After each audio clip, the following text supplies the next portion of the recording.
This is Tristan from Momentous, and we're at the BC Boat Show in Sydney, BC, and I'm speaking with J.R. Hughes from Alexander Marine, USA, on an incredible vessel here. J.R., could you tell us what is this beast that we're on today? Sure, I'd love to. This is the 90 Ocean Alexander. It's actually called the Revolution, and we actually refer to this as the 28R. 28 stands for meter, and 28 meters translates into 90 feet.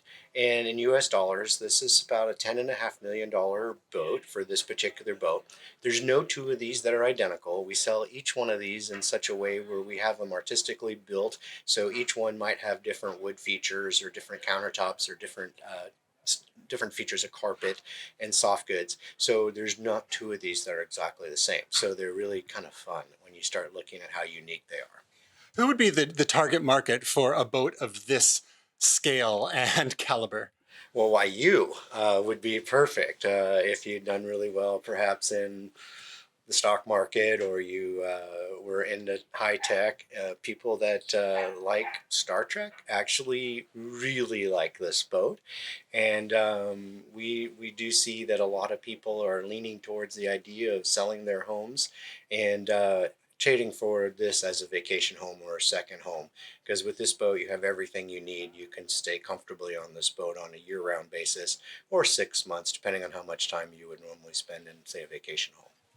What sort of Star Trek style features might one find on this vessel? Well, if you look at the dashboard is incredible. You have flat screens that basically all tied into a Garmin backbone that give you the ability to see cameras, to see the front of the engine, the back of the engine, the entire stern of the boat, and then features that allow you to steer the boat without touching the steering wheel. The autopilot is tied into the dial on the armrest. So literally you don't even have to touch the steering wheel to get this boat back to wherever it is that you want to get it to. So aside from that, the one thing that I kind of like to point out is there is a shower on the back deck that is illuminated, and as the light comes down out of the shower at night, it looks like it'll beam you up, just like in the Star Trek movies. So what sort of non-tech features does this vessel offer? Well, one of the things that you're going to find is, even though there's very little on this boat that's non-tech, one of the things that you're going to go through when you go through the engine room, though, is you'll see continuous duty engines that can propel this boat almost as fast as the engines are willing to push it, and they are designed in such a way where they can run continuously. So from that standpoint, there's nothing old school or non-technology based on that. But from a standpoint of reliability, twin diesels are what you'd see on a boat like this, and for years and years and years in the past.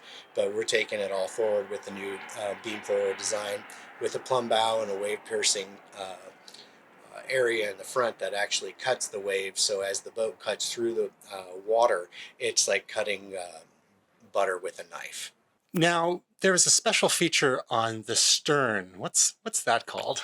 That's called the beach club. And the beach club is an area where you might want to have, say, a tailgate party for a football game. Or if you're just at the dock and you're tied to the dock, you can open that up and play music, watch TV, set up the couches. You can set up a Peloton in there if you decided you wanted to bring some exercise equipment with you.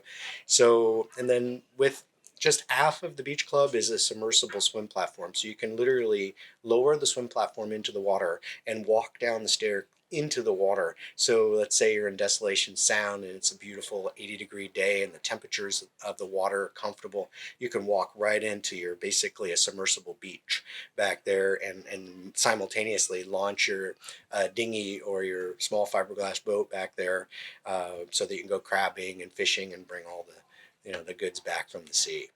So it sounds like you can have quite a number of people hosted at your events on this vessel. What's the minimum number of people that is required to actually operate it for travel?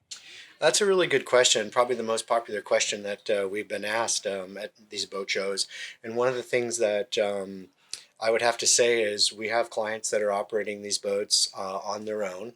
A lot of it has to do with being signed off by a captain to make sure that they have the experience to be able to do it.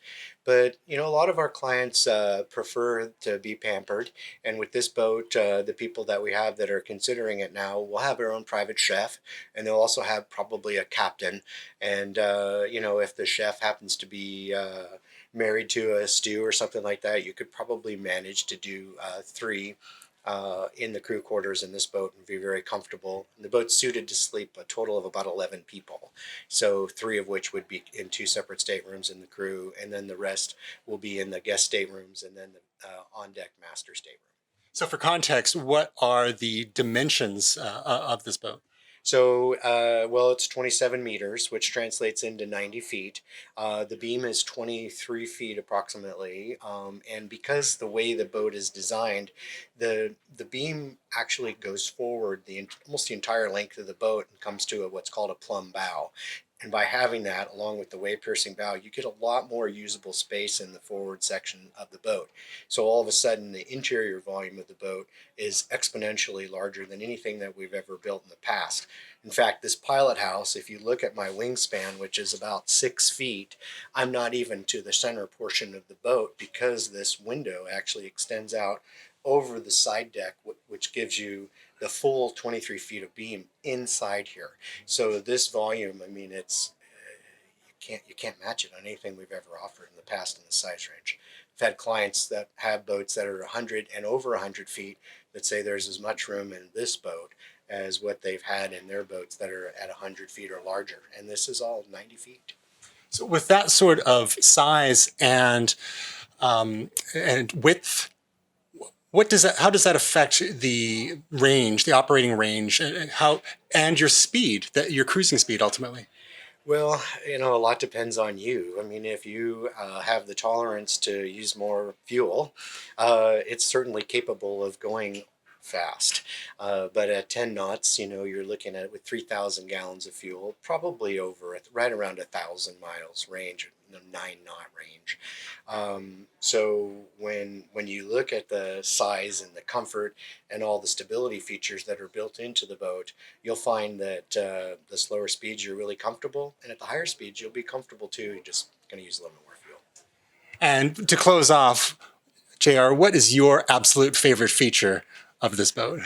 Oh my gosh, I don't know where I would start, but I would have to say having as many outdoor spaces as I have indoor spaces on this boat for entertaining. When we had this boat at our rendezvous at Roche Harbor over Father's Day weekend, we probably had 35 people on this boat, and I don't know where they all went because everybody had their own spaces.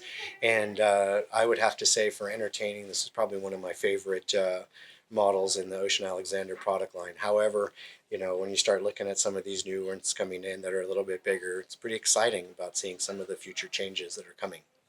And if people wanted to learn more about the Revolution model, Revolution class vessel, where could they go online to find out more information? AMUSA, our website is Alexander Marine USA. J.R. Hughes from Alexander Marine USA, thank you so much for sharing information with us here at the BC Boat Show in Sydney, BC. We hope the rest of your show is truly momentous, like this boat.